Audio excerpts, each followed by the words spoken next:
the graduates. Good morning. Good morning, graduates.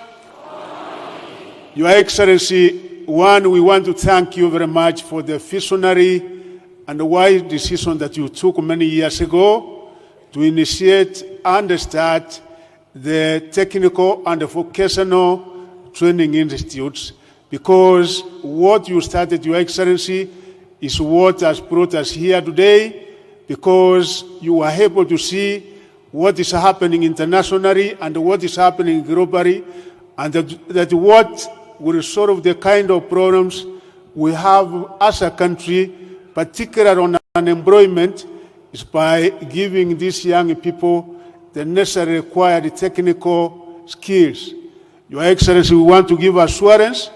that for the 6-9 months that these young people have been in our technical TVET institutions,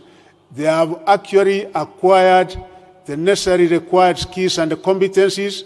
and they are now ready to go and serve the country in the various sectors of the economy.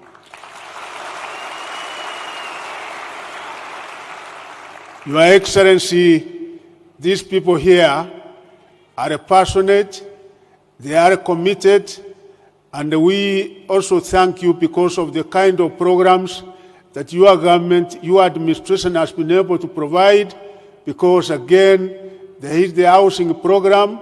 and the building and the construction courses that they have undergone will work out miracles in that particular program, which requires the kind of technical skills that they have acquired. You have also started industrial parks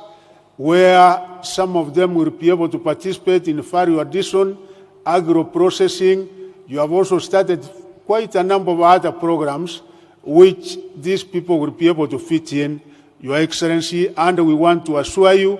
as a means of education, that we will be able to partner with the KCP, GSED, and all the other partners to make sure that we take technical education to another level. And allow me, in a very special way, Your Excellency, to thank KCB because of their support and commitment right from basic, because they assist our young people in secondary all the way to TVET institutions and even to our universities. And we thank you so much, and we hope there are so many partners who will also be able to take the example of what KCB is doing so that they can be able to come on board. Finally, Your Excellency,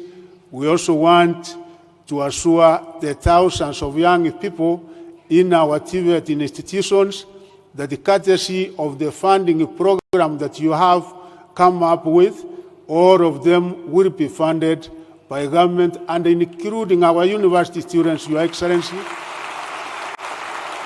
You have now made it possible for all Kenyans to access our university education and our TVETs, and the number that have applied this particular year,